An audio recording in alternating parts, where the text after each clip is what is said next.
I just wanted Eldo to be able to come out with any naughty things before we recorded. And after a while, when I started using this technique, one of my staff said to me, you know, of all the patients we treat, the complete denture patients are the most satisfied with the treatment. When I was at dental school, we were taught to make dentures that were about the size of a denture that you'd fit into a horse. They were so extended, and they went right down under the tongue.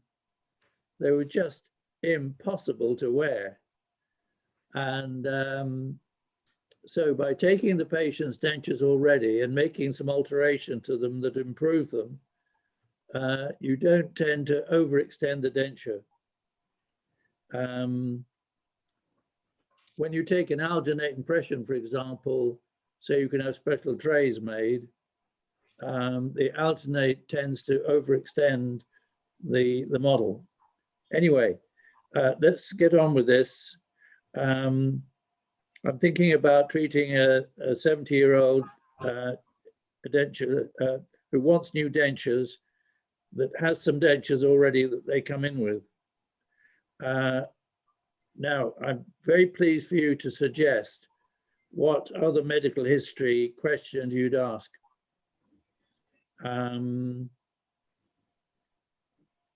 Out of all these, what other questions besides these ones would you ask routinely?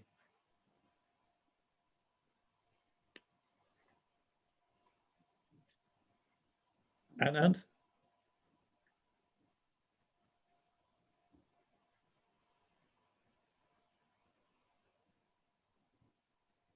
So you mean the medications? So did you mean the medications that are taken by the patient? Yeah, we've got that down. Okay. Bisphosphonates.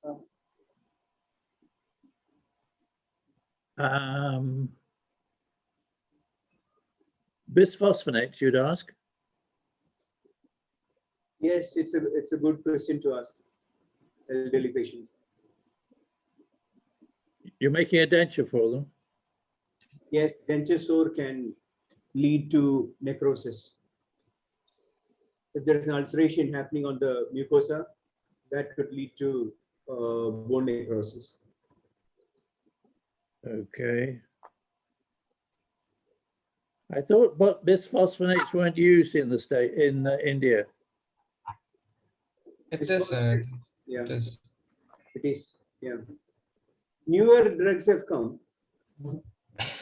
Alendronate and all those drugs have chemo. These drugs are used instead of, I think, they're newer generation of bisphosphonates. Presently, something called as denosumab has come. Denosumab. So previously it was called as bisphosphonate-induced osteonecrosis of jaws, beyond, BIONJ. Now they have changed it to medication-induced, like MRONJ it is called as now. Ashwin, can you make a note of this and send it to me? Yeah, because Ashwin? many medications are causing this, like it is not just bisphosphonate, the newer generation called as denosumab, DENOSUMAB. That's a newer drug which has come. All of them are causing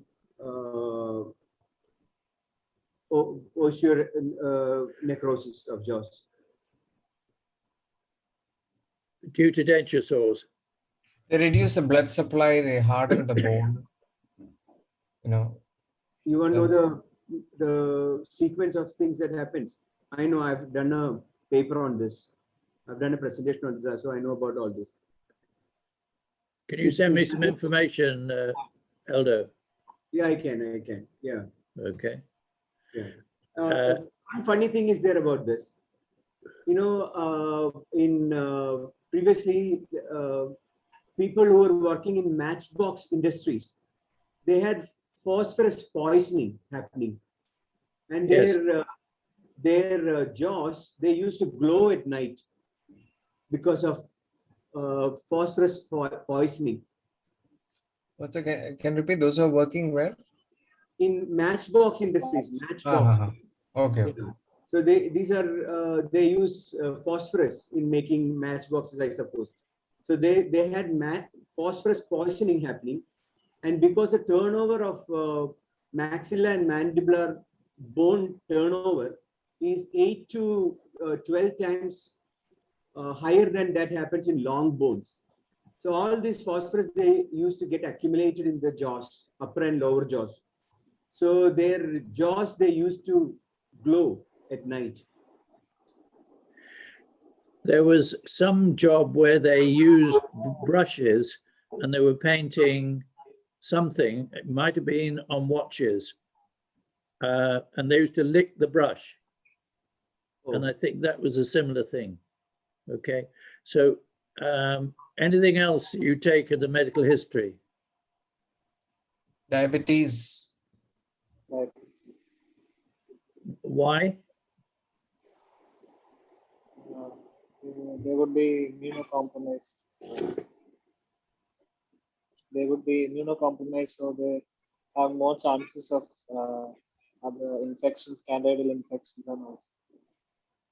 Increased bone turnover can happen. Bone suddenly can Even resorb. delayed wound healing also. Delayed wound healing. Yes. Yeah, I'm not talking about if you're doing a complete, removal of teeth and an impression for immediate I'm not talking about immediate dentures. I'm talking about Even sir, constant sores, like the same issue like before. Constant sores that has happened and it doesn't heal fast. If the patient is highly diabetic. Okay, I've got that down. Anything else? Osteoporosis. How's that going to affect your treatment? Ridges would be resorbed, severely resorbed ridges. What was that, Ashwin? Severely resorbed ridges, alveolar ridges. Yeah. So the patient comes in with a severely atrophic mandible, and they say, oh yes, I had osteoporosis. Interesting. Anyway, okay, I'll add those other things in. Headaches, I think now, I don't know that I've ever associated people with headaches who've got complete dentures. But I would imagine that there is a possibility if they're very overclosed or the occlusion's really bad. I don't know.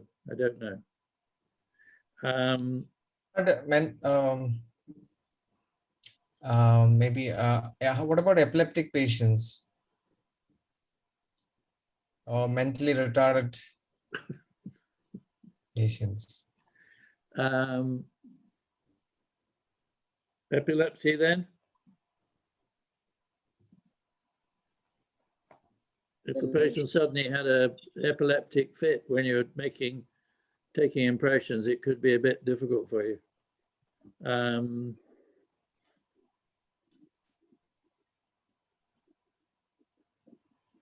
Okay, what x-rays would you take as a routine? Any? EG. You would, Eldo, would you? No, I wouldn't. You wouldn't, even though you've got the machine there. No, why should you? Unless they are thinking of an implant, I won't prescribe a OPG for them. What about tooth that can pop out during, not a tooth, a root stump that can pop out? Yeah, that could. an impacted tooth or something. Or there could be some cysts also. Aldo, if I was you and I had the machine, I would take a panoramic X-ray. Okay. Okay. If you haven't got one, I don't think it's that serious a problem if you don't.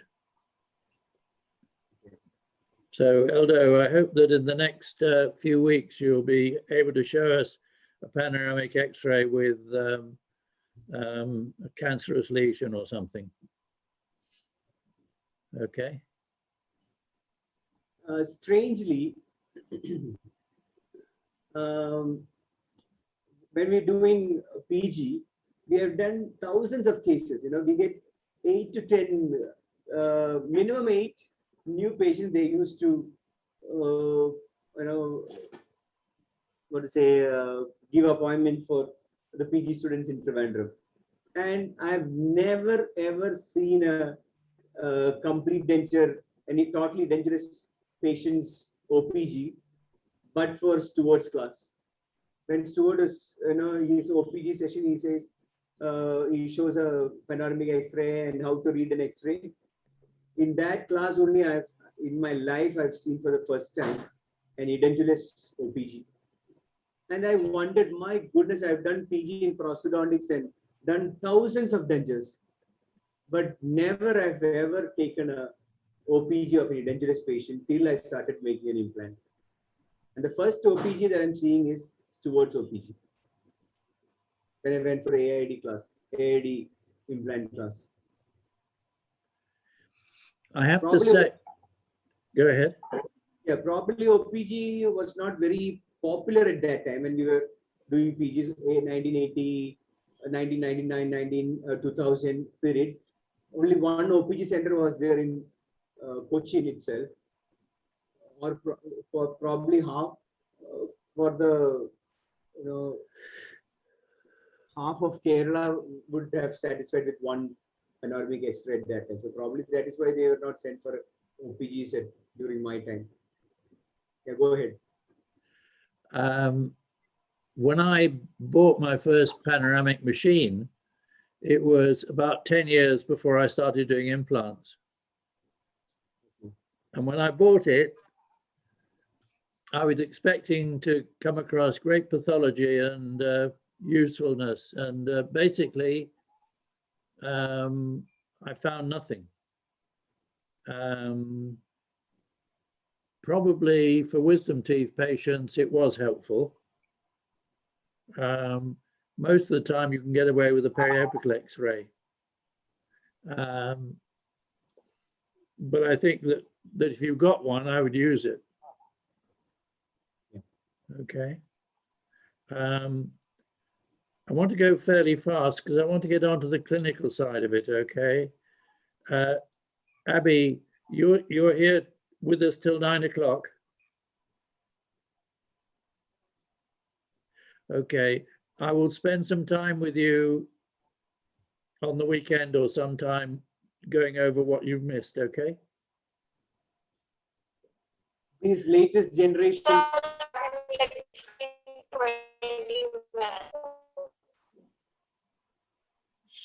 Abby, your sound. She said she'll rejoin. She said she'll rejoin after reaching home. Okay, right. I think you should do a soft tissue evaluation of the patient, not just looking at the denture areas. If they've got cancer of the tongue, you should be able to see it. I've come across cancer about 3 times in my career, but I think that with you, you get cancer, oral cancer, more often because of the chewing, whatever they chew. So I think you should check the soft tissues first. You should check the jaw joint for clicks and problems. And also you need to check and see how easy it is to manipulate the jaw. I don't think nowadays it's satisfactory to take the hinge record using having the patient put their tongue at the back of their palate. Do you do that, Eldo, or do you use bimanual manipulation? Yeah, by manual manipulation. Okay. Ashwin, So me too. you do as well. Okay. When you're manipulating the jaw, you can feel when they're in the hinge position pretty well.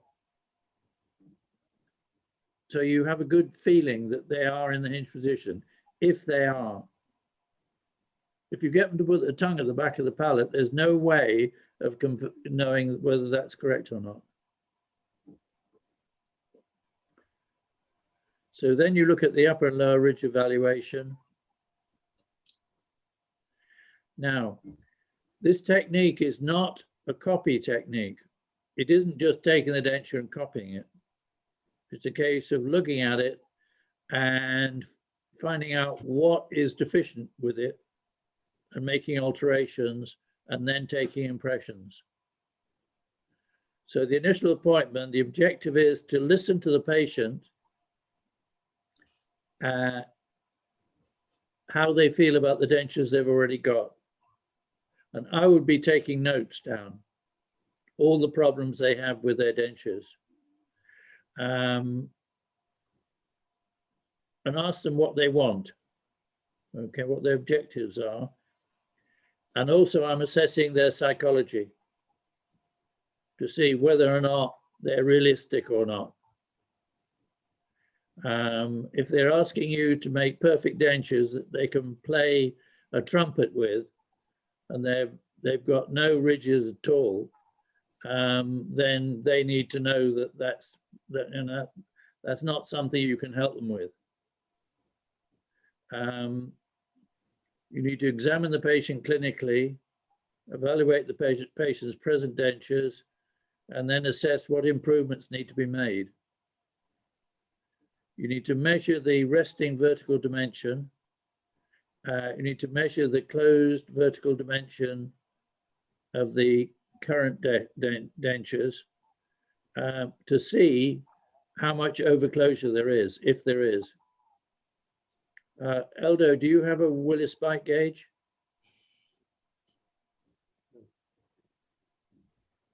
How do you check the vertical dimension? Yeah, I have your that's called Whillis bite gauge. No, it is Whillis bite gauge. You have Yes, a sir, Whillis that's right. bite. You have a Whillis bite gauge, Yes. right? Okay. I have that. I think this is the easiest way of doing it. Do Yes, you it have is. one, Abby? Can you hear us, No, Abby? sir. Okay. Yes, sir. Yes, sir. I don't. Right. So at the beginning, you take a resting vertical dimension. And how much freeway space do you allow, Ashwin? 2 to 3 millimeter, 3 millimeter. Yeah, I think 3 millimeters. Yeah. So you calculate what final vertical dimension you want to have, okay? So if the patient's resting vertical dimension is 70 millimeters, you're going to build the dentures to 67. Now you'll notice with this case that I'm showing you, every time I measured him, he was different. And we had to change the vertical dimension of the wax-ups 2 to 3 times. So expect that. So you decide on the desired closed vertical dimension for the new dentures.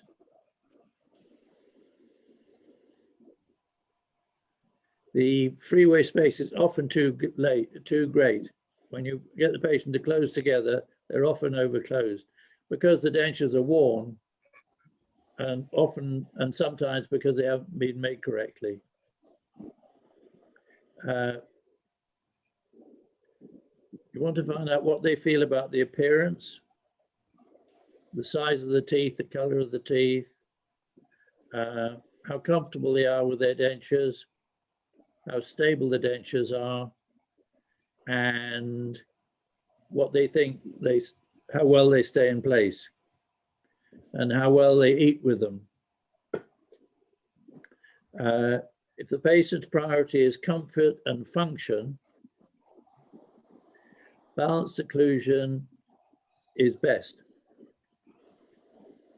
Balanced occlusion, while we're talking about it, is when the patient grinds to the right, the dentures are still touching on the left. Okay. This is not appropriate for people with teeth. The reason being that people with teeth have proprioception in their periodontal membranes. And when they go to the right, and they touch on the left side, so there's a non-functional contact, impulses go up to the brain and confuse the neuromusculature. With a patient who's got no teeth at all, there's no periodontal membrane.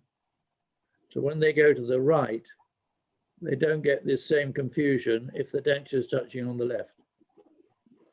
Okay. Now, I believe that denture sores are caused by the patient bruxing, not eating. It's when they're, grinding their teeth during the day, or if they wear them at night, they're grinding at night. The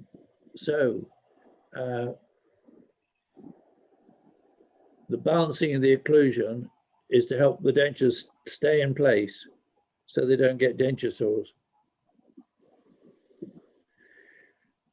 When you're balancing dentures, you find that sometimes the front teeth get in the way a little bit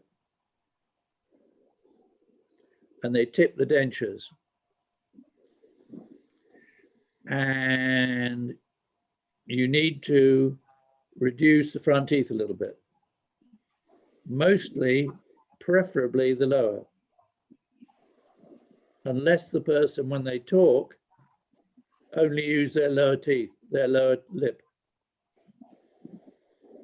Men tend to use their lower lip. Women tend to use all their lips when they're talking. So with men, you might reduce the uppers a bit more than the lowers. Now, when you do this can compromise the appearance. So with a patient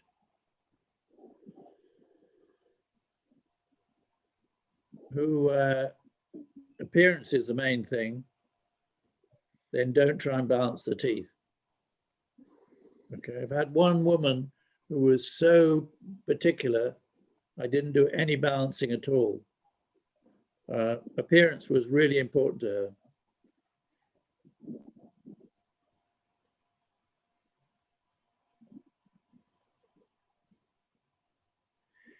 Now, you need to have a list of all the problems the patient has that they talk about and you find. So that when you've made the dentures, before you make the dentures, you tell them how many of these problems you're going to be able to solve. Okay, so you don't promise them every single problem is going to be solved. Yeah. So very important thing. Sometimes we just go with the flow and carry on with our business of making dentures, but to make a list like this and then to explain to the patient before beginning what all can be expected is very important. Oh, I've just thought of something.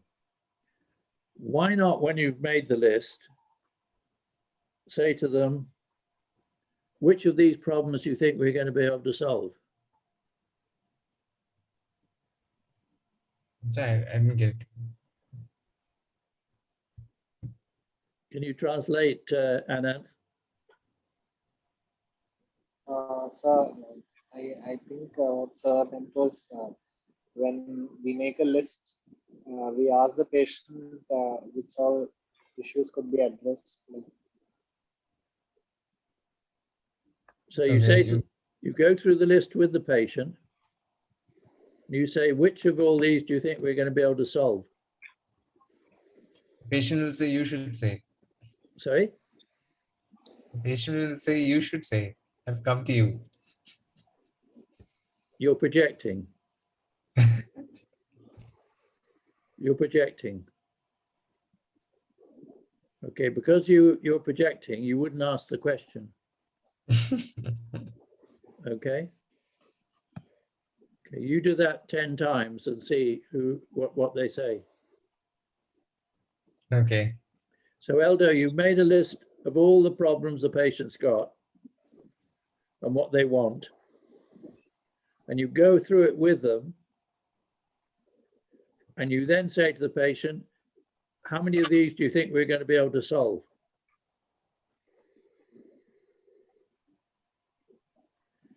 If, for example, they've got very flat ridges, then you can help the patient by recommending denture glue or implants, right? But don't let them expect that their dentures are going to be tremendously different, the new ones, as far as the retention is concerned. You can say it will probably be better, but we have to see. Okay. Probably, I would think that dissatisfaction with dentures that are fitted, new dentures, is probably higher than most other aspects of dentistry. Do you think that's true, Eldo? Yeah, true. Yeah. That's quite true. Yeah. Now, if you don't go through what I've just been talking about, then you get what you deserve. Okay. So when they come back and they say they're still loose, you go to your notes and you say, let me just check my notes. We talked about this before we started, and you said your old dentures were loose.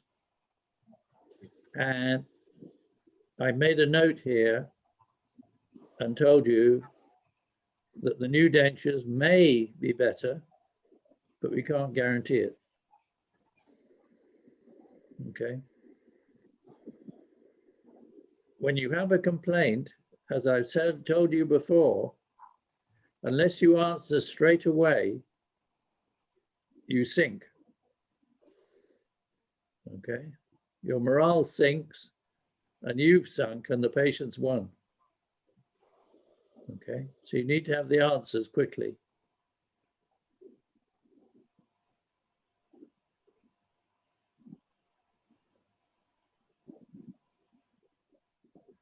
So you give them a realistic opinion of what changes are going to be made. If their expectations are unrealistic, they're likely to be disappointed. And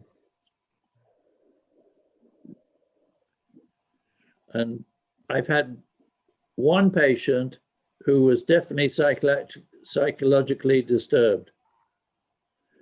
He told me many times how wonderful his previous dentist was. And I gradually, he had paid me as I routinely did, I had the patients pay half the fee at the beginning and half the fee when I was satisfied that I'd done everything I could do. Okay. So this patient had paid half. At the try-ins, he kept on telling me how wonderful the previous dentist was and how these ones were loose. I explained to him that they were try-ins, they weren't the final thing, okay? So I forget whether we actually finished the dentures or not, but I think we finished the dentures, and he complained several times about them. And he booked an appointment to see me, and I wrote out a check for all the amount, and he sat down in the chair, and I said, "You're not satisfied with these dentures?" And he said, "No, I'm not."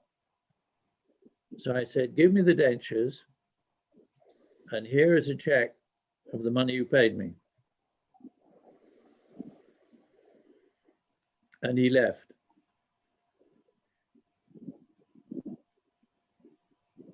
Now, that would hurt Eldo's feelings about not having that money. But I tell you, I felt a lot better about the whole thing. Okay. Basically, the dentist, the patient had conned me, and I hadn't taken notice of the fact he was conning me. So there is an area even in case history discussion where we check the psychological this thing of the patient, you know. Yeah. We studied, they come under 4 classes, and it's House classification. house classification. Yeah, it's a house classification. What is that? There's a classification, sir. I think it's a house classification. Which is, Proposed. History. so Do you know it, Ananth? Yes, sir. It was proposed by N.M. House. He classified the patients into 4 categories: of philosophical, exacting. Could you email me with the classification? Yes, sir. Okay, email it to me and I'll type it up. I mean, I'll look at it and put it into the presentation, okay? Yes, sir. That'd be One good. good thing I liked about what you did is you took the denture back from him and gave the money back. Otherwise, you know, the patient would have complained about the denture and he would have happily lived with the new denture which you have given. yeah. Without paying the rest. So, say it again, Aldo. Since you had taken the denture back from the patient, that is a good thing that you did. Otherwise, patient would have happily gone ahead with the good denture which you have given and paid half of the amount. Yeah. So now, had he been, had he said, "Oh no, no, no, no, I want to keep the dentures," I would say, "Okay, I'll tear up this check." Okay, that would have shut him up. It would have shut him up either way. What happened shut him up and he left. If he'd taken the dentures and I'd torn up the check, that would have been fine too.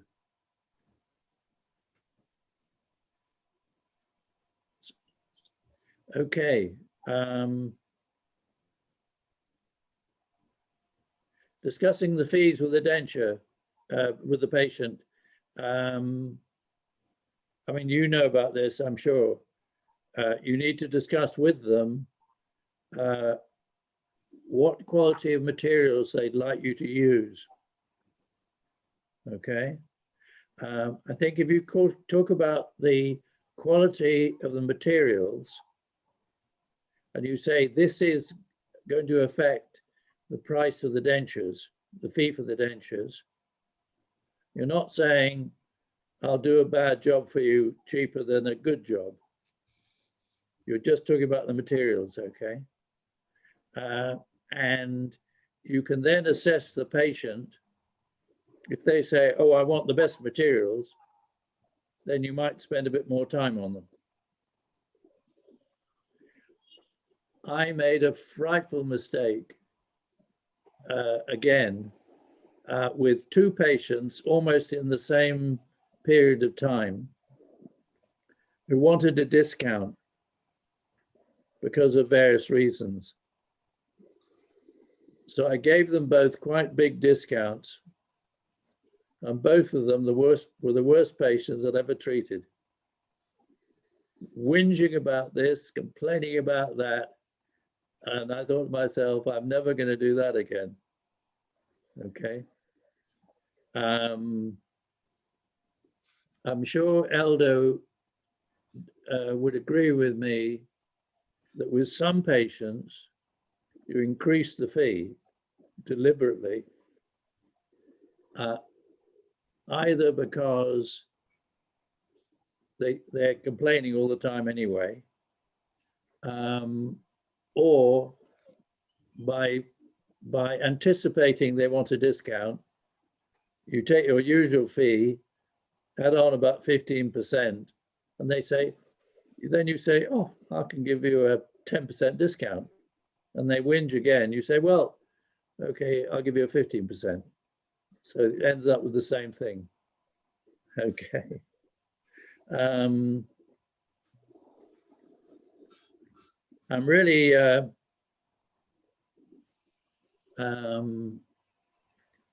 teaching you which Indian people are much better at than me. Okay. I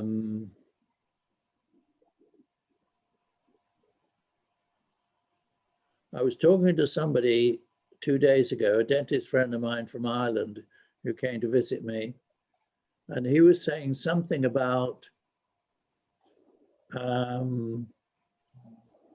when he was in a situation where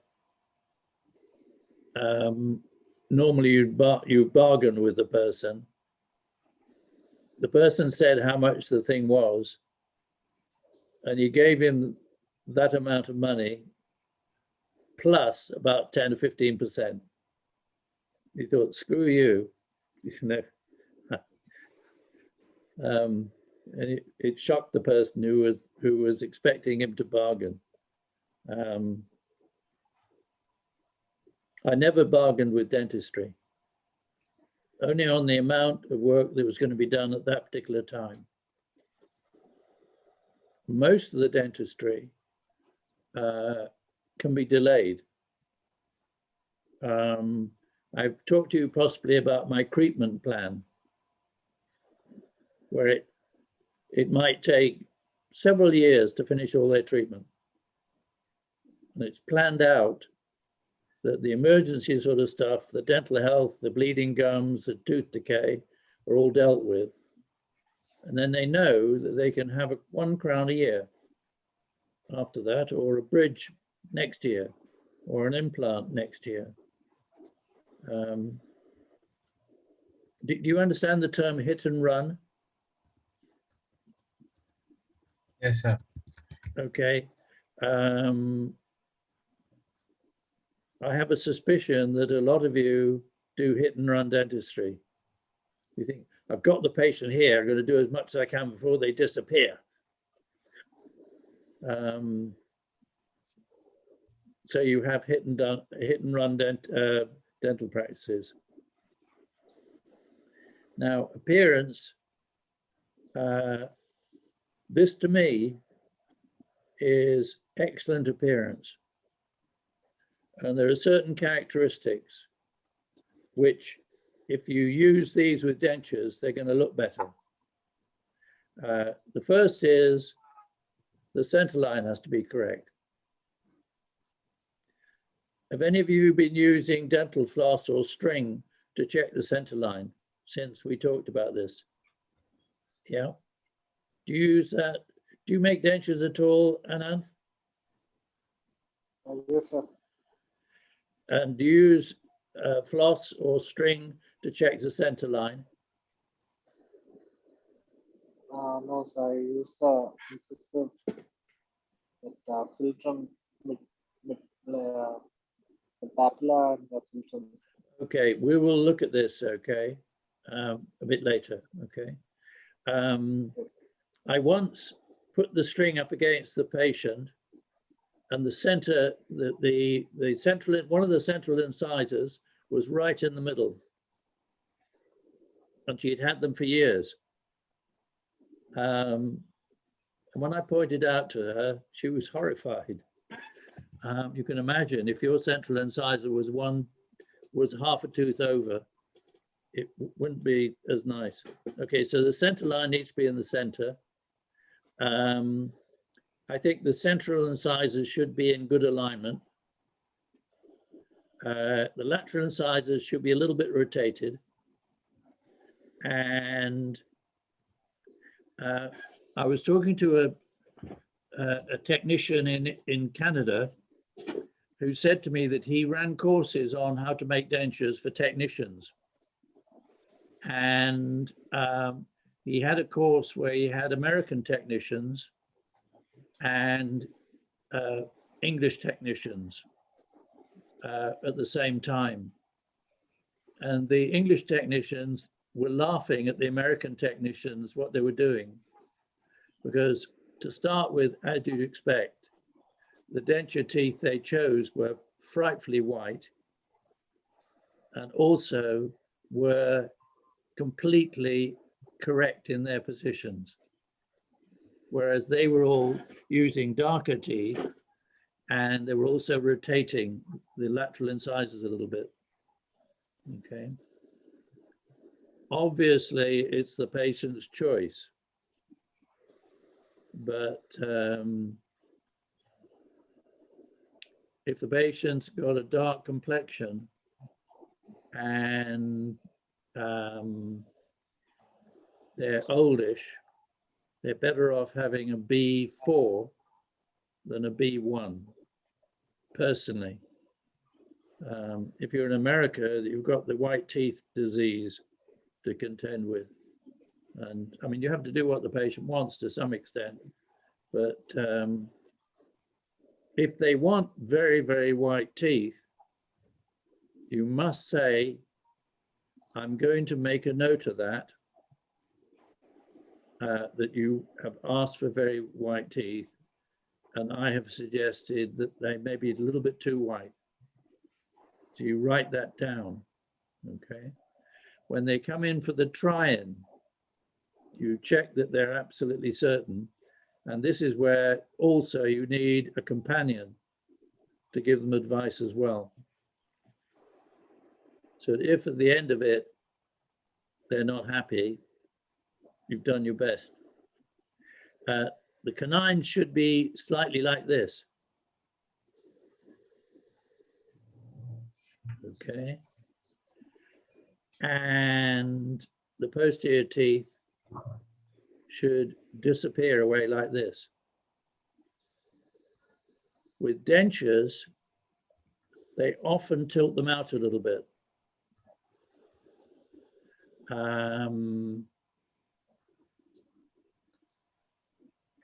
Why do you think this is?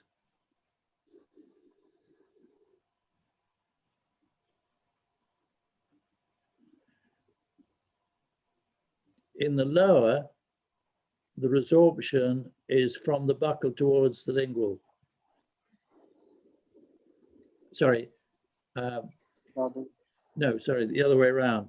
The ridge, the edentulous ridge is normally a little bit further out, and the upper ridge is slightly further in. So what they're trying to do is to make the teeth, the upper teeth, hit the lower teeth if they've put the teeth for the lower over the ridge. So they bring the teeth, the upper teeth out.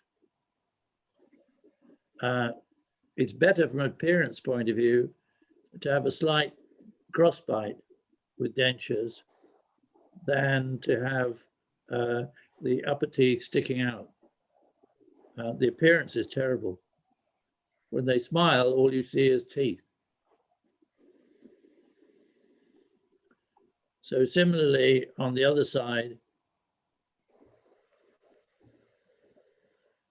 when you check dentures, just check that they're tilted like this.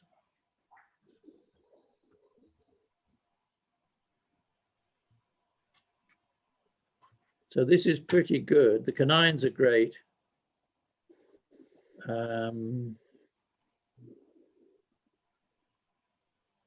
And the back teeth are tilted in. There's one tooth on the left there, right at the back, which sticks out a little bit. That's not too serious.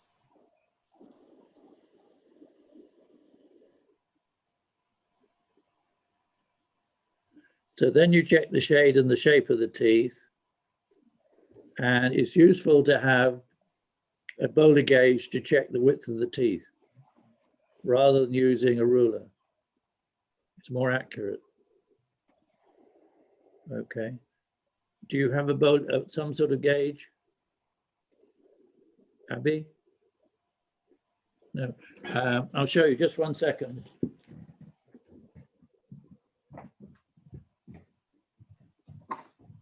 Yeah, Anand, you had this article, no, on diagnosis and treatment planning. What is that article's name? I forgot. We had this ridge and all we used to study for the examination. No? What is that person's name who wrote that article? You mean so CD complete denture? Which one? Were you Yeah. asking about complete denture? Complete Denture, yeah. Record. Is it record? Which? Articles I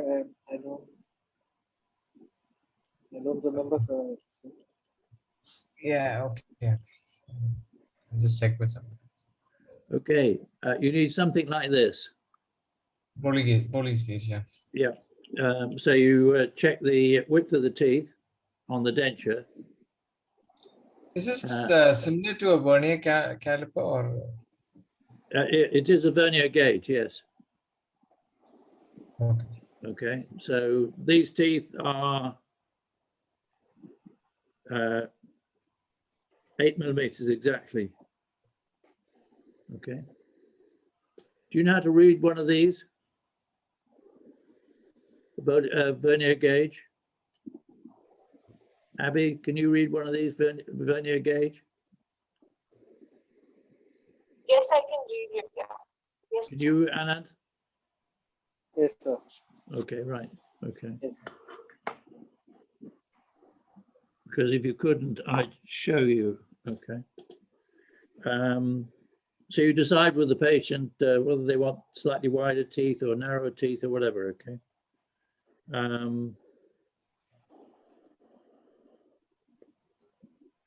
So we're looking at the patient here,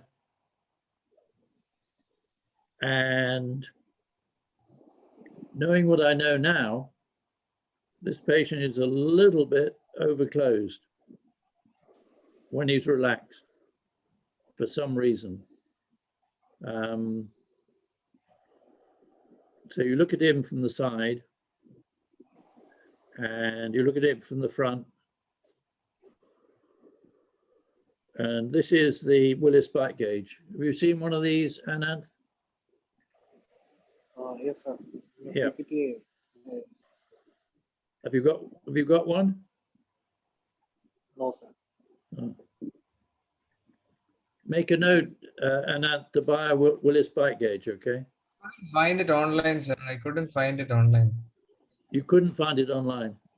I saw in a Chinese website, sir, like Alibaba, they had it, but I don't know whether they ship it here. Alibaba website is there. Yeah, but many times it That- doesn't. So sometimes the product doesn't come also for me. Yes, One, yes. I had ordered something, it didn't come. Now, the list of items and where to get them from is not progressing very well.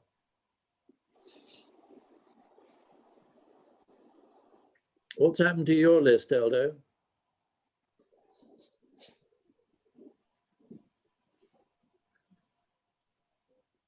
Not progress much. Now, I've learned that if somebody says they're going to do something, they're an SD, SBD. There's somebody who says they're going to do something but doesn't. Okay.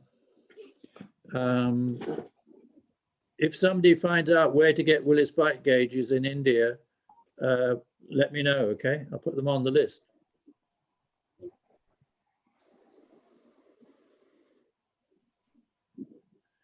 You notice that my one doesn't have the screw at the top because I would hold it like this, right up against the nasal spine, and then I would lift up the lower part and then I'd read it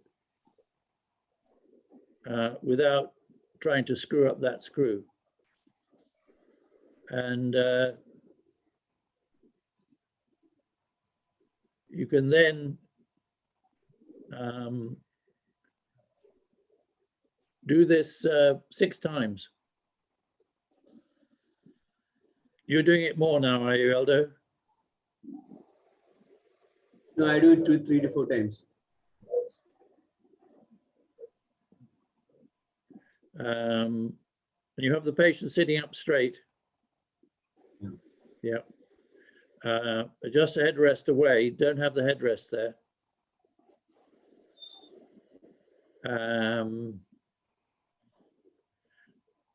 You ask the patient look straight ahead. How do you get them to relax their jaw, Eldo? We just ask something about today's newspaper and all that, some political thoughts and all, and then they generally they smile and all that, so we know that it's there. So you mean this? Yeah, this is what we generally do. Yeah. I would personally get them to say some Indian name or whatever, and let their jaw go loose. Yeah. Okay. Or ask the patient to lick their lips, let their jaw go loose. Some patients, as you know, are absolutely useless at this. This patient I'm showing you was absolutely useless. Each time I measured him, it would be different.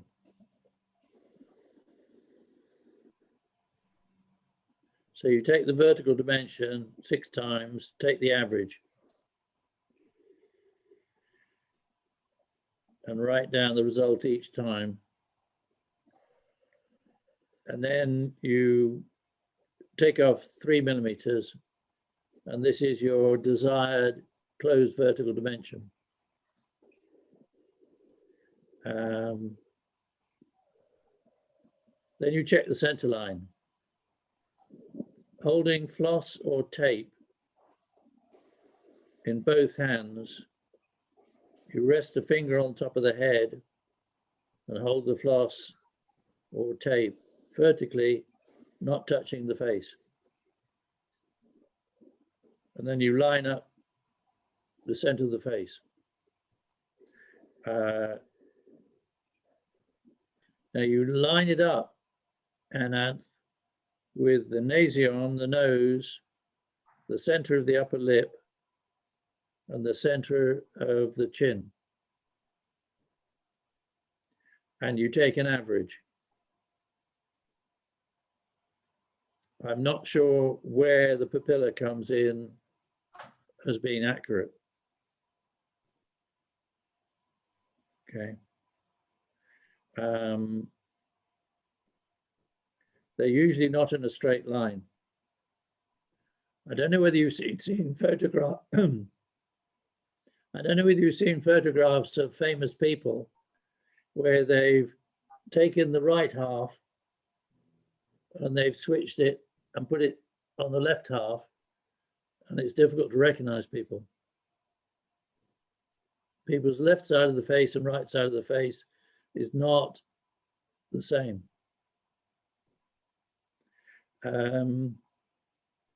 So you put your finger on the forehead, on the top of the head, and you line up the center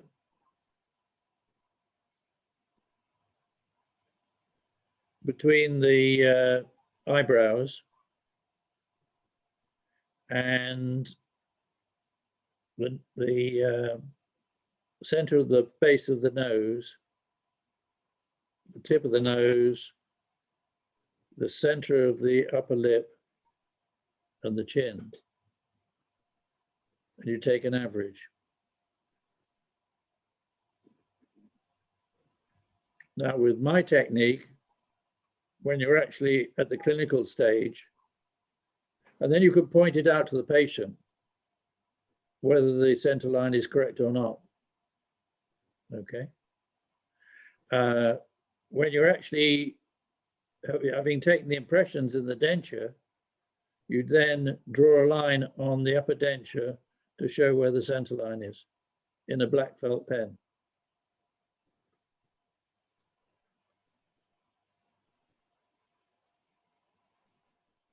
Do you do that, Abby?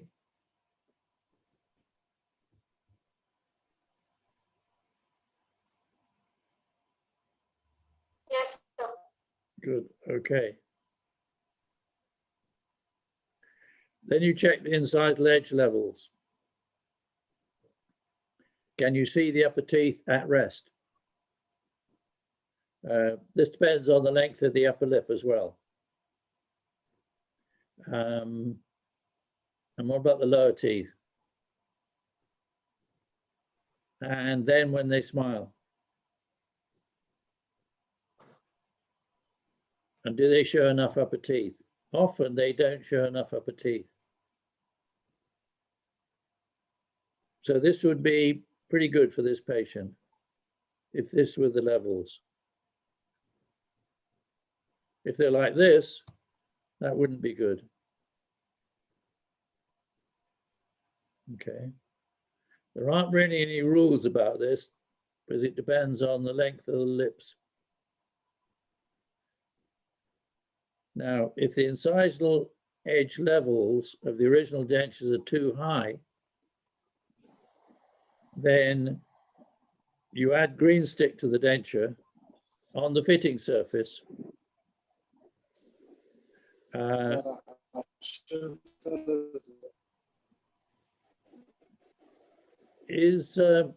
sorry, Ashwin. Is waiting. Yeah.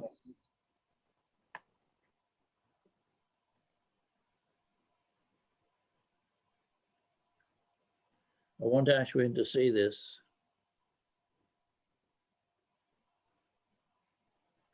Okay, Ashwin, you've looked at the patient and they don't show enough upper teeth. Okay. So when you're actually doing the clinical impression taking, you put some green stick in the papilla area of the fitting surface of the upper denture and on either side at the back. And you put the denture in and you put it up until the teeth at the right level.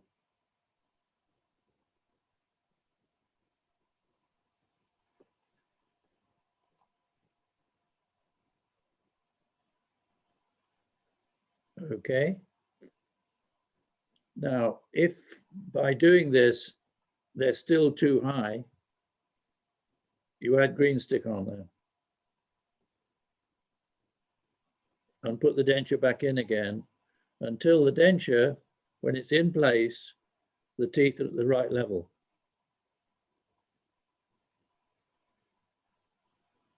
Is that clear, Ashwin?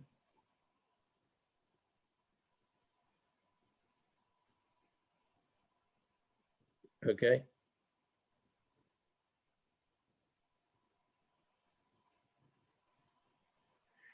Then you check the posterior palatal extension.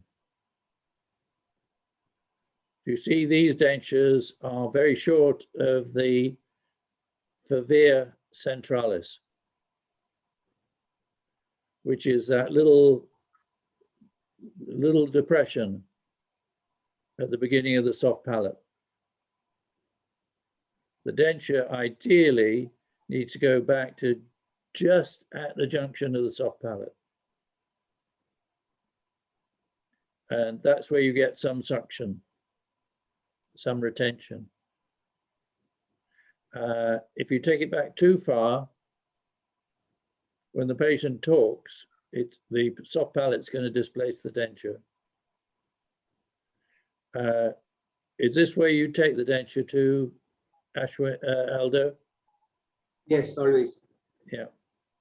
Okay. So this one is this amount of underextension.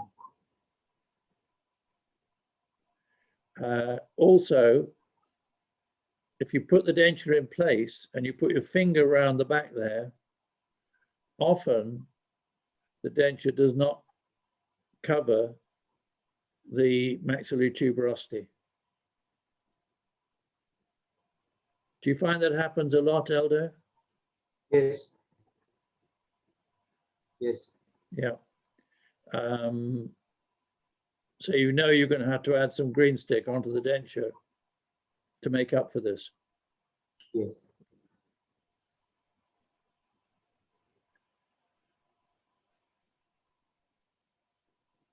So you also look for overextension and underextension. If it's overextended, you're going to say to the patient, you told me your denture's a bit loose when you talk. You notice that when I move your lip a little bit, when I move your lip a little bit and cheeks, the denture moves. That's because they're a little bit too big. Okay. And when they decide that you should go ahead and make new dentures and you're going to take the impressions, you then trim that back a little bit. And you say to them, I think that's going to be a little bit better. You need to polish that after you've done that as well, before the patient leaves. Where they're underextended, you know you're going to have to add more green stick.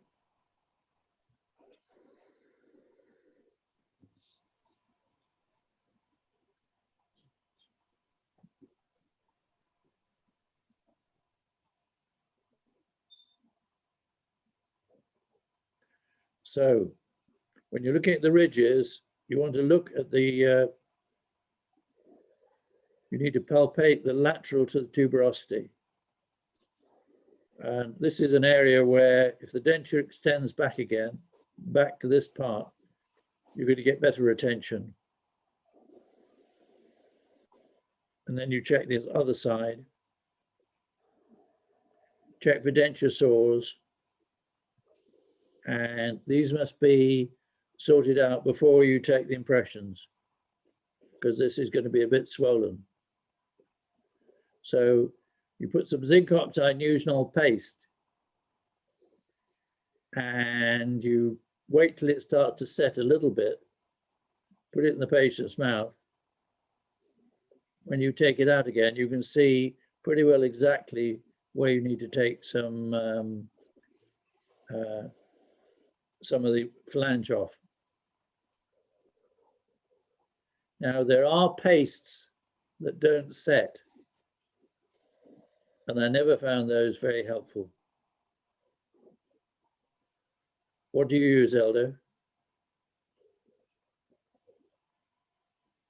Do you use spacebar, Eldo? Zinc oxide Nugenol itself. Say it again. Zinc oxide Nugenol itself. You use zinc oxide Nugenol. Zinc oxide without eugenol we have. What's he saying, Ashwin? Zinc oxide Yes, with the zinc oxide.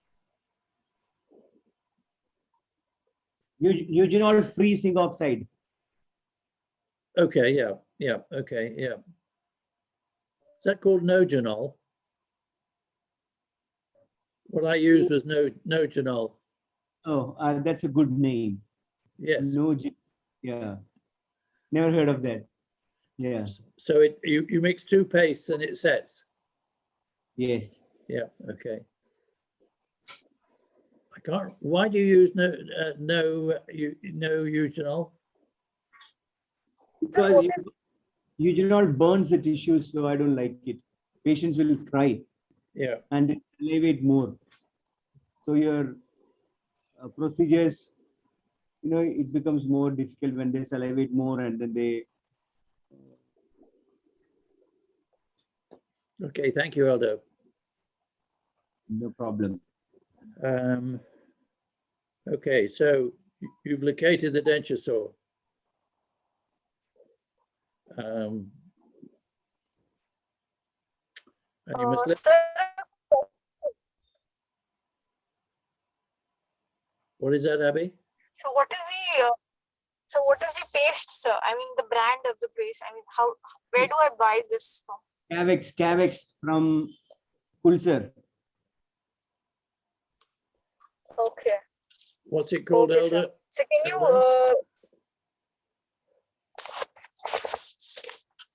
Eldo, send me an email with the name of it and where you buy it. Yes, yes.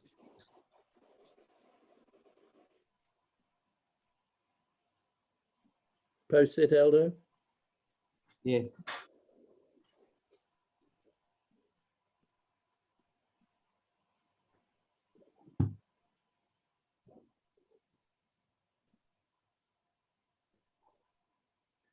So you're going to check like this.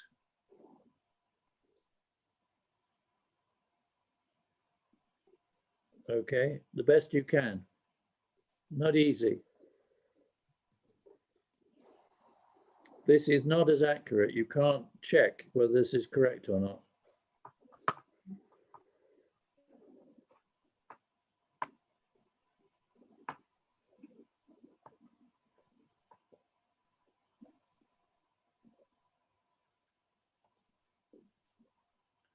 Just waiting for Eldo.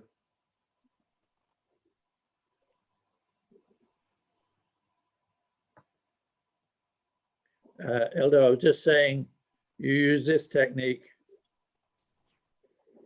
not this. Okay.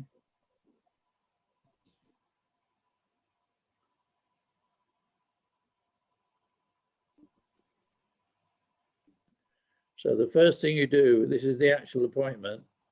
What you've done up till now is just to check everything. Okay, and do your plan. Then they come back for the next appointment. And this is when you're going to collect half the fee and you're going to take the impressions. So you're going to adjust the overextension. You're going to sort out the incisal ledge levels. You're going to add green stick to make up for the underextension. And then you're going to take the impressions. The denture is seated so that the incisal edge levels are the correct height in relation to the upper lip. Then you're going to take the lower impression. You're going to take a face bow, if you take face bows. And then you're going to take a hinge record on the lower denture. And these dentures, because you've taken the impression in them, they're very stable when you take the hinge record. You then measure the vertical dimension.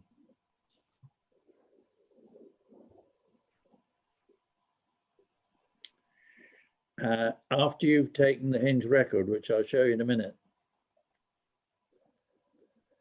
Now, earlier on, we talked about the vertical dimension being, the desired vertical dimension being 63.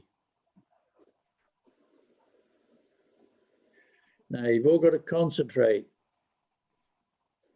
Ashwin particularly, concentrate while I'm saying this.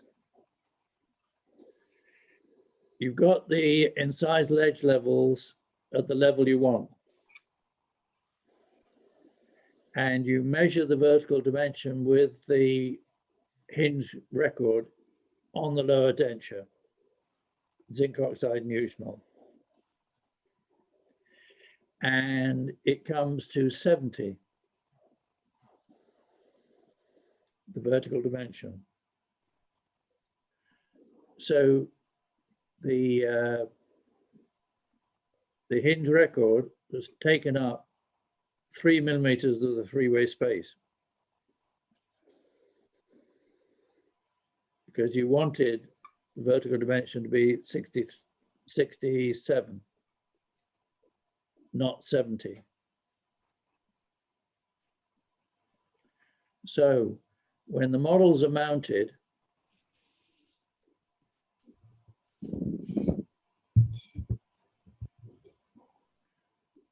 you then close the articulator 3 millimeters after you've taken the lower model off.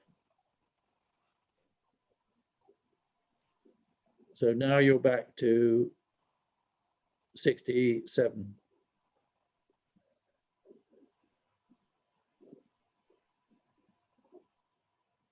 Okay. So this is your upper front teeth. This is your lower model with the hinge record between the upper and lower teeth. You then take the lower model off and you just close the articulator 3 millimeters.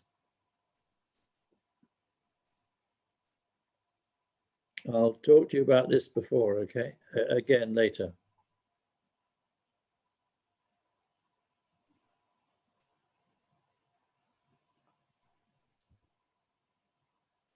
Now, if this measurement is less,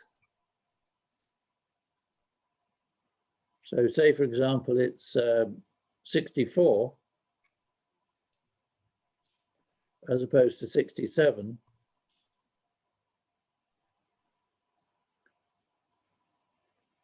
you then open the articulator 3 millimeters.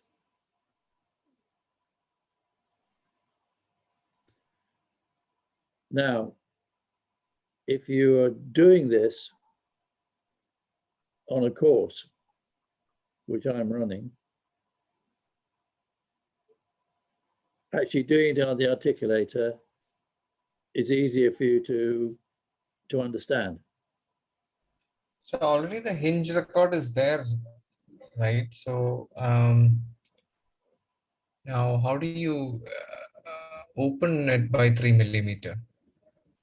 In which situation do you open it? The hinge record is already between the upper and the lower. So it's already beyond your planned vertical dimension. Okay, Ashwin. You take the vertical dimension with the upper and lower dentures in place, with the hinge record between the upper and lower dentures. Yeah. And you find it's 70. Okay. And you want it to be 63.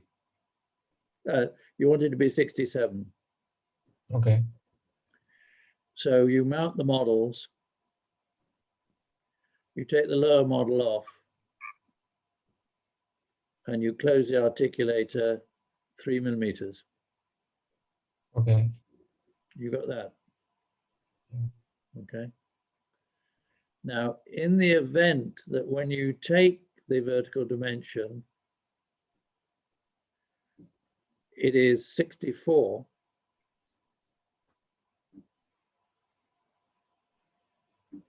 as opposed to 67, You then take the lower model off and you open the articulator 3 millimeters.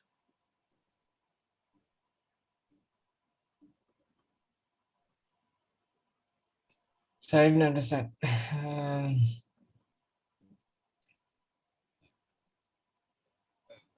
We place the hinge record and then only we mount the models. Yes.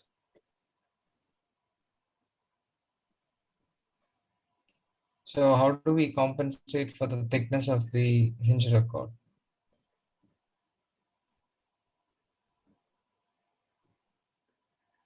Okay, you've got the models on the articulator.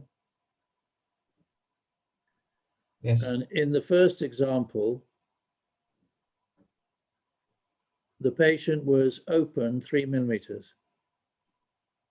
Okay. Yeah. The models on the articulator is open 3 millimeters. Yes. So you take the lower model off and you close the articulator 3 millimeters. Okay.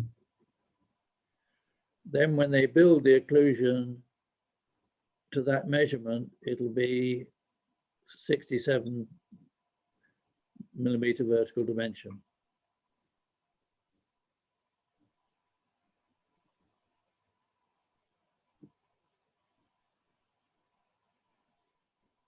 Okay.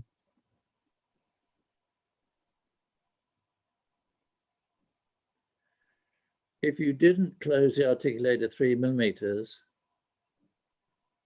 the wax up would be, when you put the wax up in the patient's mouth, they would be open 3 millimeters. Okay. The wax up dentures would be at 70 millimeters vertical dimension. Yes. But if you close the articulator by 3 millimeters, and then they wax up the teeth,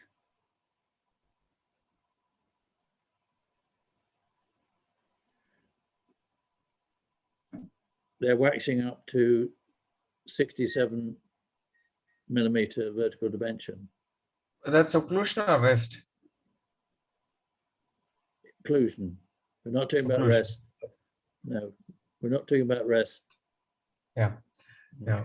Okay. So now the second case where you said about increasing it. Well, the patient might, when you check them, have a very considerable freeway space. Say it's 12 millimeters. Oh, okay. Okay. And you've lowered the upper denture to the correct height, incisal edge level. Okay. You've taken the lower impression. You've put some zinc oxide neutral on the occlusal surfaces of the lower, and you've closed them into the zinc oxide neutral on the occlusal surfaces. When you take the measurement vertically, vertical dimension, you find it's closed more than you want by 3 millimeters.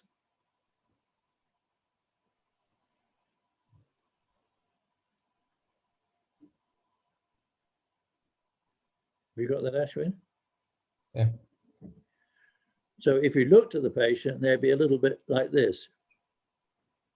Yeah. Too much. So you've now got the models on the articulator.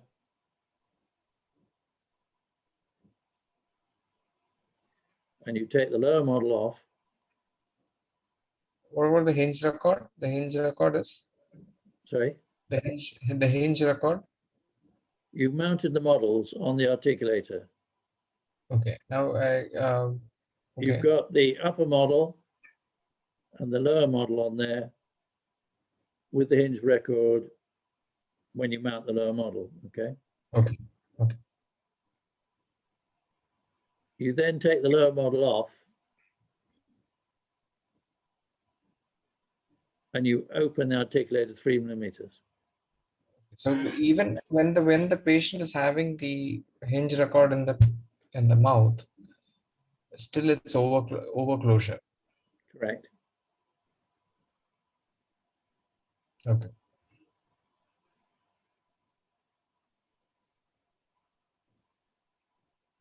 Okay, sir, I understood.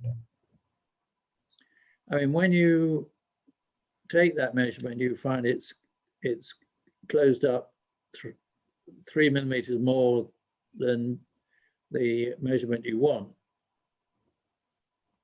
You look at the patient, you think, oh, they're a bit overclosed. They look overclosed. Okay. Yeah. When you come to do this, it's very obvious.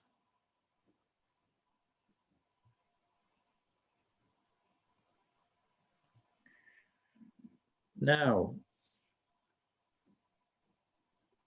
when you've taken the impressions, you then take a red pen and you draw the margin on the impression, so they know where to pour the model to. Or just 1 second.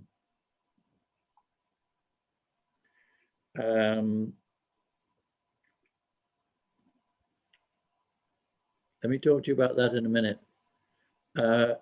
When I came back to England, my denture technician,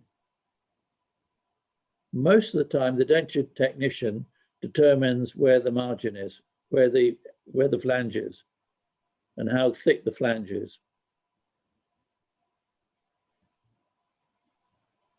They trim the flange how they wish to. I have gone to a considerable amount of trouble to take the impression, so the margin of the impression, the flange is exactly the right width and length that I need. I don't want the technician trimming it back. Okay. So I'm going to draw on the impression where I want him to pour it to. Now, the advantage of this technique is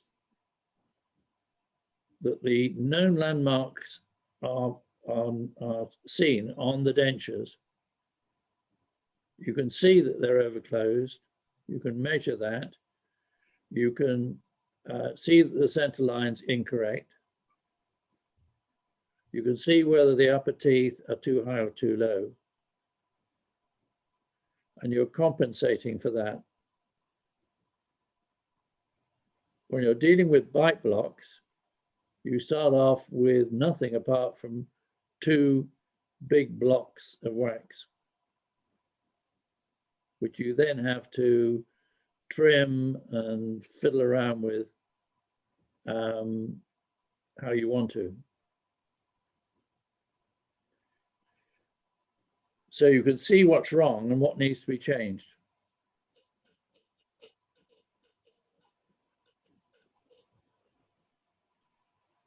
Now, as far as the time taken is concerned, you've taken first impressions and second impressions. You didn't need second impressions, okay? You've done all that. And you've taken the records. You've done in 1 visit what you'd normally do in 3.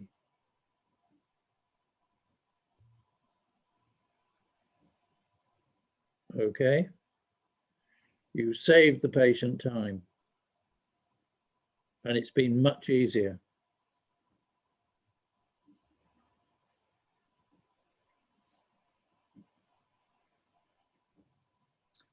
You've taken a shade and the shape at that visit,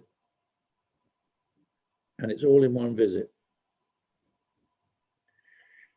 Now, the dentures are required for several hours after the appointment.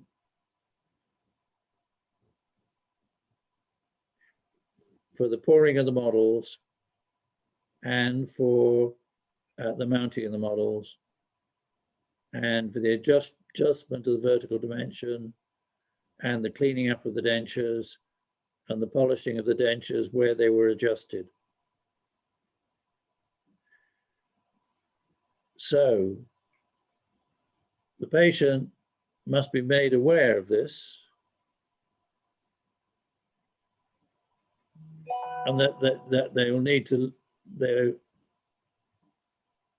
going to have less visits, but on this one first visit, clinical visit, they're going to need to either come back later to collect the dentures or send somebody to collect them. So Abby is trying to join.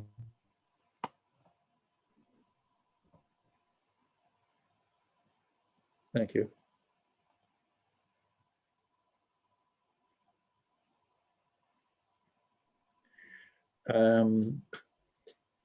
So they either come back later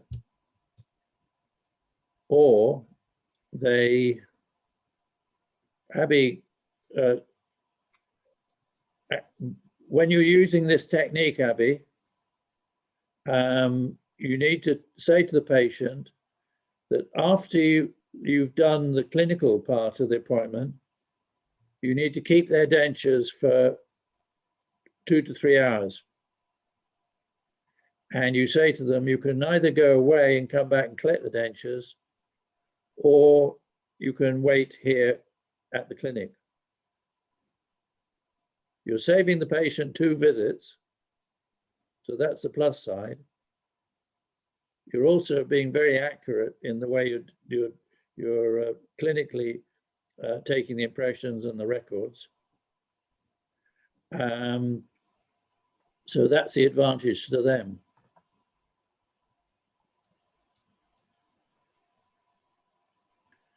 Now, how often did I find that I had a problem with the patients either waiting or coming back later?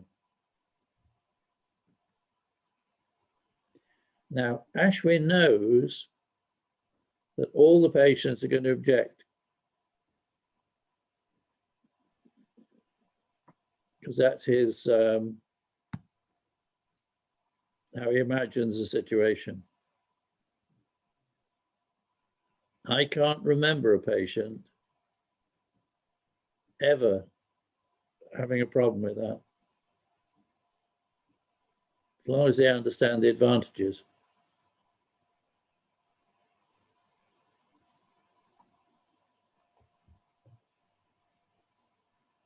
Okay, so you need a tile. You need green stick and you need a tile, because if you put the green stick down and it's hot, it'll stick. You need to Vaseline the tile so that when you heat the green stick up in a flame and you put it around the denture and then you put it down again, you don't want it sticking to the surface. Do you have a tile, Elder? I use a glass slab. Okay, that's good too. Okay. And you Vaseline it. No. Write a post-it. Now, is your Vaseline in a syringe like this?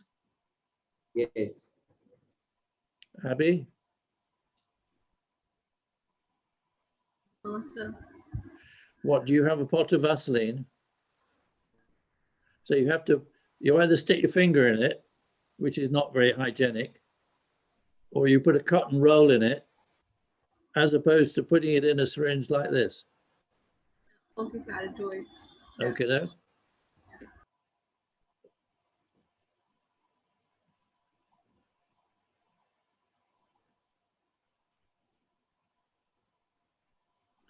So I've talked to you about this. You put enough green stick in there that when you put it into the upper jaw, the incisal edge levels are exactly where you want them. On the first attempt, you might find that you still don't see enough teeth. So you then add some more green stick on. So the denture ends up, when you're looking at it, you think, oh, that looks good. Is that okay, Abby? Okay.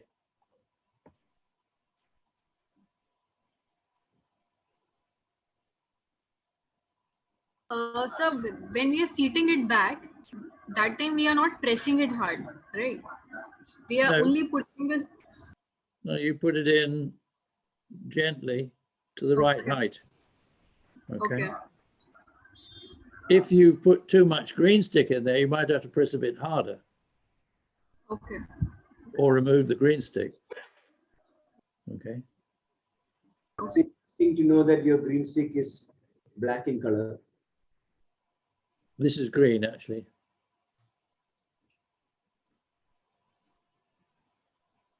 Eldo?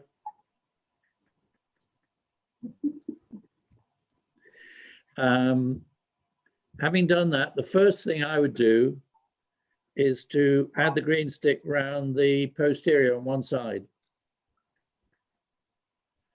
I'd put the denture in. I'd then have them move their jaw open, close, and move their jaw left to right. That means the coronoid process adapts the green stick. Otherwise, if the denture is too big there, it's going to produce a denture sore due to the coronoid process, okay? Also, are you all familiar with using green stick? Yeah, Yes. okay. I mean, Yes, sir. it may sound silly to tell you, but you know very well that if you put the green stick in when it's too hot, it's going to burn the patient. Okay.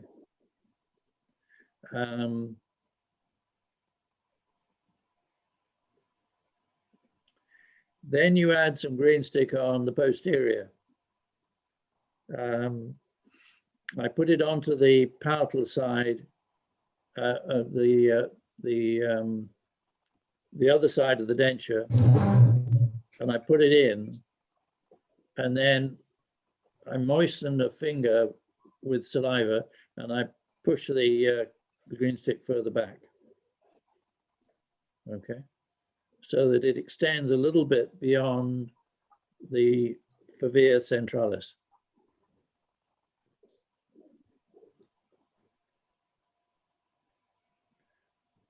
So what about in those cases where you are not able to find, locate phobia centralis? You have to guess. Okay. You're only using the fovea centralis as a Right. just as a help, okay? You just need to look and see if you can see where you want the dentures to be at or a little bit, tiny little bit further back than the beginning of the soft palate. You want that soft tissue there to help seal, okay? Ashwin, I was saying that you put the green stick on the other side of the denture, you put the green stick, you put the denture in place, you wet your finger with saliva, and you push that green stick back to where you want it.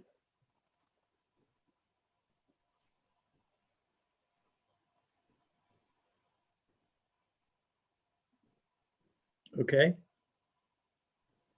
I mean, I don't know. I don't know if I missed it, but the green stick is unsupported here. Usually, we place it over the acrylic portion on On the palatal region. That is when you're producing the what do you call it when you you want to get some extra suction back there.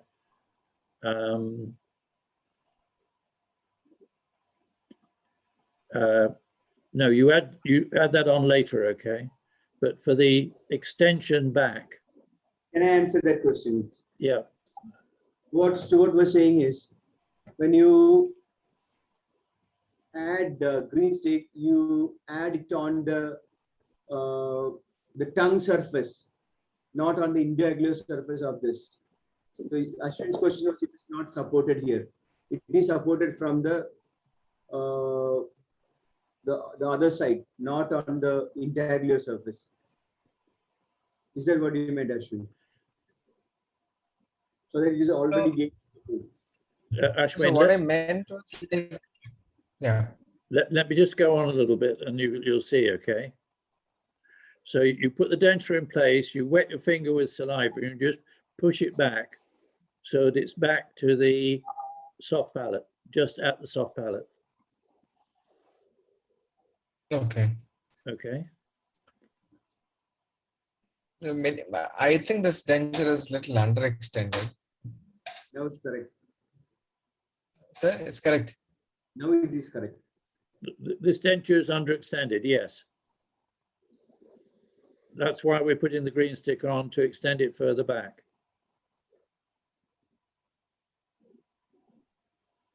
Yeah.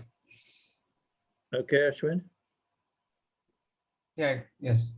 So Okay. we should not be applying it over the intaglio surface, the green stick. You apply it to the this side. Okay. Okay. Now, you may find that the green stick at the back there is a bit big. And the heel, the back of the lower denture touches on it.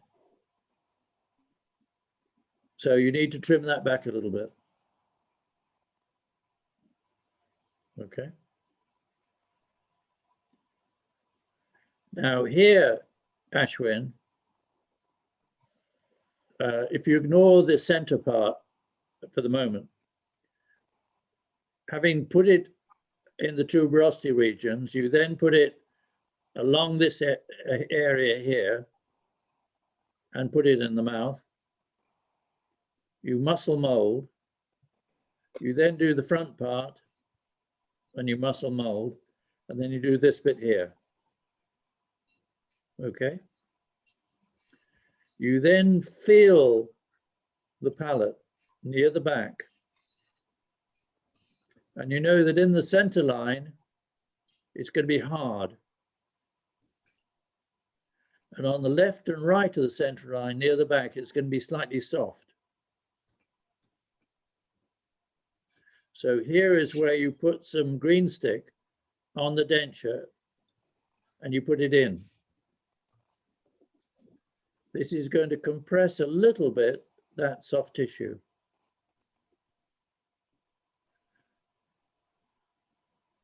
Are you familiar with what a post dam is? Yeah. You're okay on that, Ashwin? Post dam? Yes. Okay. Now you can either do it that way or having taken your impressions and you poured the model and you separated the model, you can take a sharp knife and take away either side of the center line a little bit. So you produce the post dam that way. And also on the model, you'd scrape away a little bit along the posterior of where the denture is going to be. Yes, do you do that, Eldo? I understand. Can you say that again?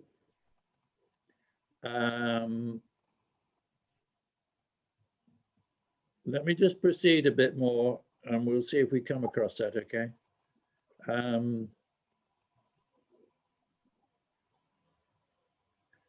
So we then taking a knife like this, trim back the denture, the green stick a little bit to make room for plenty of room for the zinc oxide nugenol. You then insert the denture with the impression paste in, and you end up with an impression like this. Now, this roll is what you want to maintain in the denture. You don't want the denture to be any thinner. Technicians tend to thin these thick margins. You don't want them to do that. This is a lovely impression, okay? Now here, the denture would be a bit thin. So I would then add on some wax just to thicken it up a little bit. Not excessively, but just enough that the denture is going to be a little bit thicker.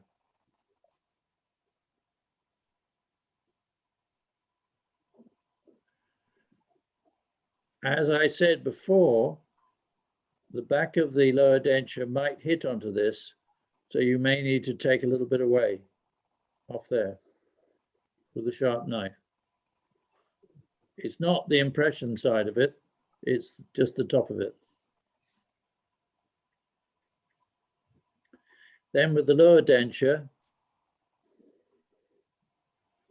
you check for any sharp edges on it and remove them. You then green stick and take your impression.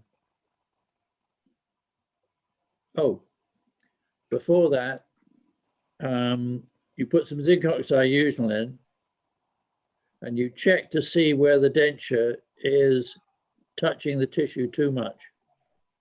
This is not the impression. This is just to show up any areas where the denture is a little bit too big. Okay. So you then trim these back just a little bit. Okay. You can say to the patient, you know, you said you get denture sores. There are one or two little places here that are a bit sharp.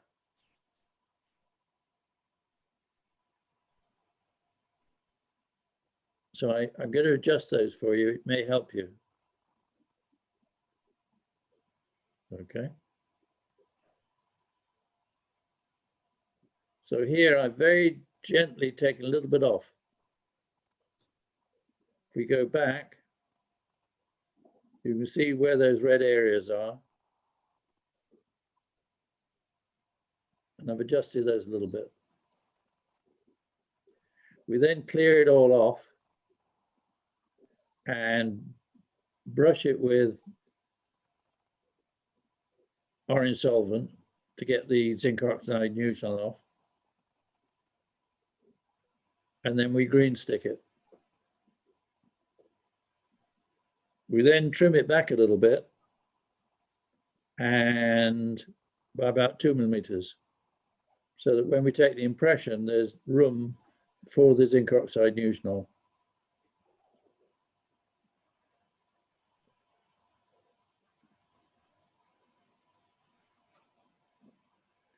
Now, this is a little bit high, so that could touch against the upper denture. So we trim that back a little bit, like that.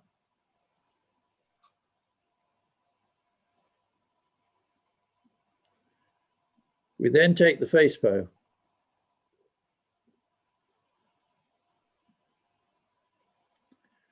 We take the face bow before taking the hinge record. Because if you do this when you've taken the hinge record, this could damage the hinge record.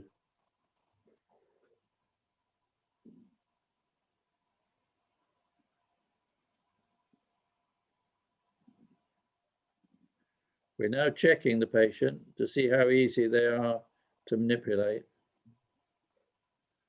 We then put the zinc oxide Nugenol on the lower denture, and we let it to set a little bit till it's in a putty stage.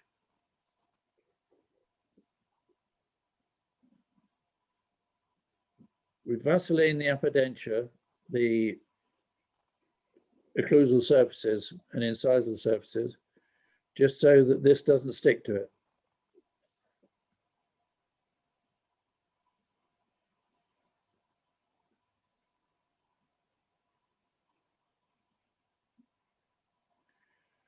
I then hold the denture in place with my thumbs either side, because we don't want it to move. And I close the patient into the hinge position and let it set.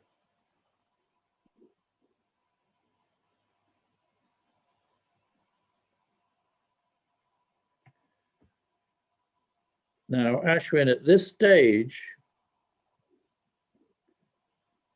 the patient might be just a few millimeters opened up.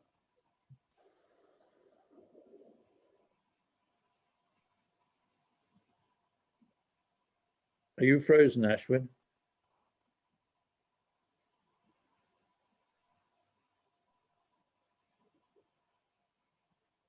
He's disappeared. This is where you measure the vertical dimension.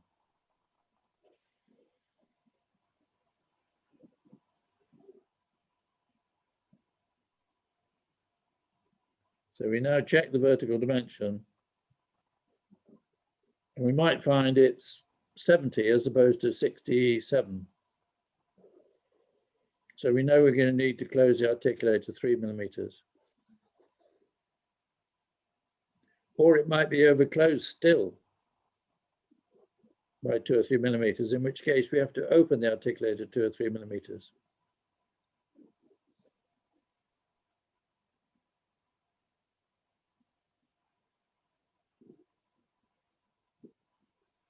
So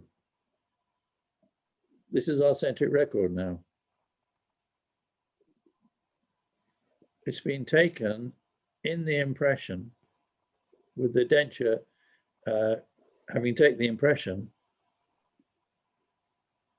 so it stays in place, the dentures upper and lower, really nicely when you take this record.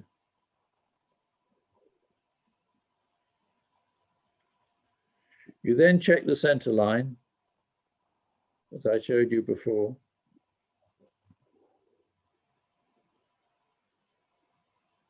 And you mark the denture.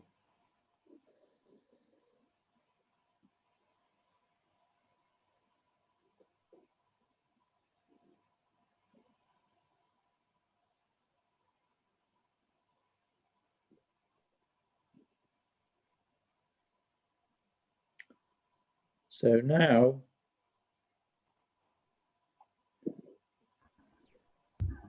so this all checking the center line, then is everything we're doing when patient is in the hinge position,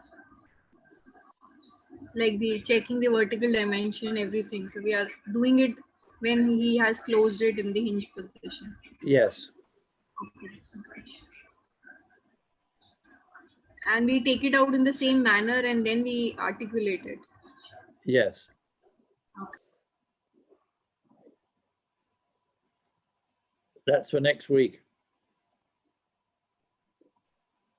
After pouring the model. Next week, we're pouring the models. Yes.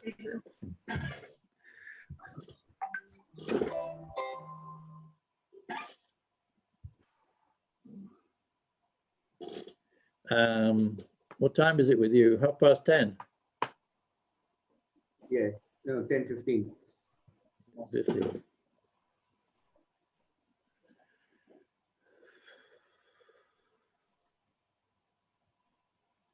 Ashwin's just about to moan about the fact it's after 10 o'clock.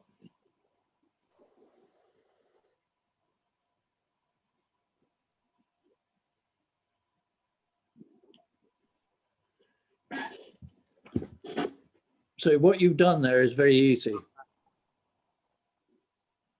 Okay.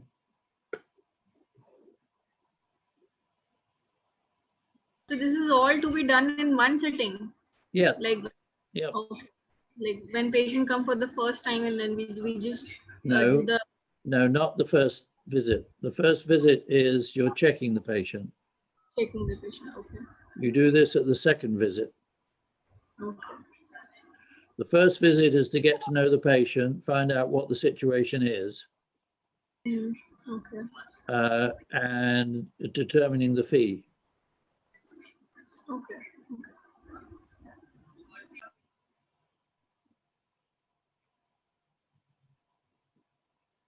Okay. Okay, sir. So you've, at this first visit, you've sorted out the incisal edge levels. You've marked the center line. You've taken the upper impression and the lower impression and the hinge record. You've done 3 visits in one.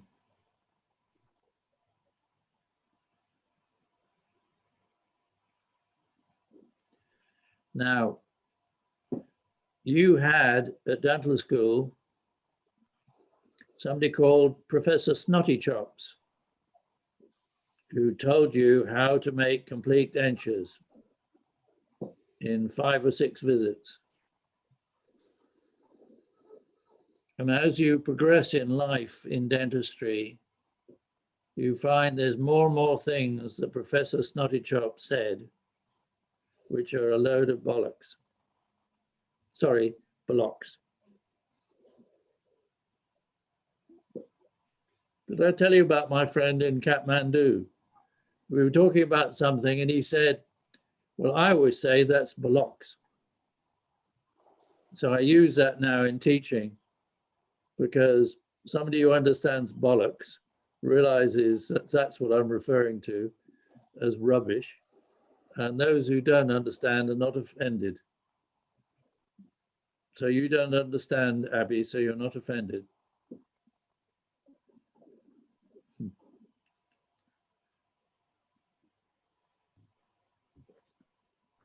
Okay. Okay, we'll see you next week, okay? And send me the information that I asked you to send me, okay? And I'm 5% sure you'll do it. I've already sent it in the group. It's called CAVX. It's called CAVIT. CAVX, C-A-V-E-X. CAVX, okay. And where you get it from? I usually get it from conferences. So let me check that tomorrow with the boy, and I'll let you know. You all know that Dental card. you all know that when Eldo goes to a conference, he takes 2 suitcases, one empty and one full of his clothes. And when he gets to the conference, he goes to every single trade stand and he gets free samples, which he fills up his second empty suitcase. So when he comes back, that's why he has to go on conferences, because he might run out of materials. If he runs out, it's because he hasn't been to a conference recently.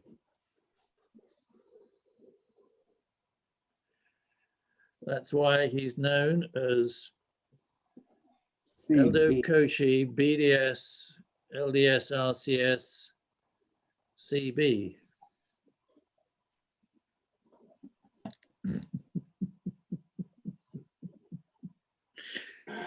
Okie doke. Bye-bye, good night. Good night, everybody. Cheers, Night, Alan. sir. Cheers, everybody. Bye. Yes, sir. Thank you, sir. That was recorded, by the way, Eldo. Oh, really? Okay. But it is closed. The YouTube information is closed, so not everybody can see it. Okay. Okay. Cheers, then. Yes.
We would deplatform from Facebook, YouTube, and Twitter within hours. To all Americans, we say, we will be fooled no longer. The tiny emperor has no clothes.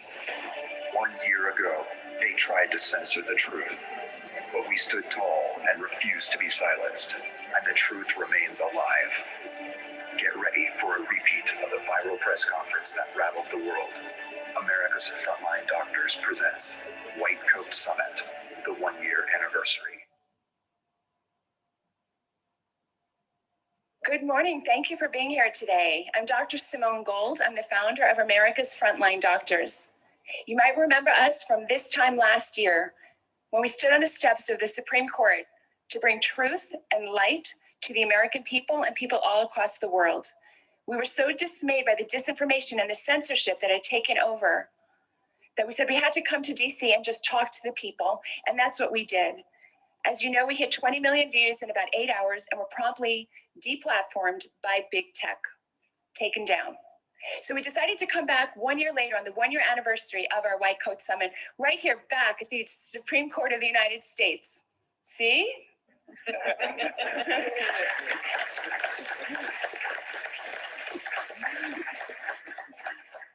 Well, not exactly. This time we are not in the Supreme Court. And the reason is that I needed permission to go to Washington, D.C. because of some, in my mind, illegal attempts to silence voices who disagree with the narrative. So we're here in the great state, the great freedom state of Texas. Yeah.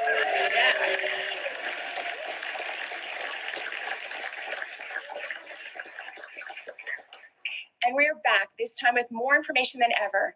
This time, in addition to our panel of physicians, standing here behind me, some of our finest America's Frontline Doctors physicians, we'll also hear about all the activities AF.